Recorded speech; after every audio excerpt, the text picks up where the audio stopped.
નમસ્કાર મિત્રો, પૂર્વ વડાપ્રધાન શ્રી અટલ બિહારી વાજપેયીના જન્મદિવસ 25 ડિસેમ્બરને સુશાસન દિવસ તરીકે ઉજવવાની પરંપરા વડાપ્રધાન શ્રી નરેન્દ્રભાઈ મોદીએ શરૂ કરી.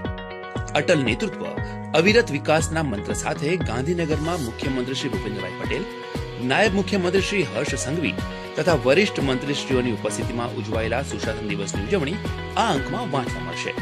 આ અંકમાં શહેરી વિકાસ વર્ષ 2025 અંતર્ગત સુરતને ₹600 કરોડથી વધુના વિકાસ કાર્યોની ભેટ, રાજ્યના સૌપ્રથમ એલિવેટેડ માર્કેટયાર્ડનું લોકાર્પણ, 13 લાખ વિદ્યાર્થીઓને ₹370 કરોડની શિષ્યવૃત્તિ સ્કોલરશીપ સહાય તથા ગુડ બાય 2025નું વિકાસ સરવૈયું સમાવાયું છે.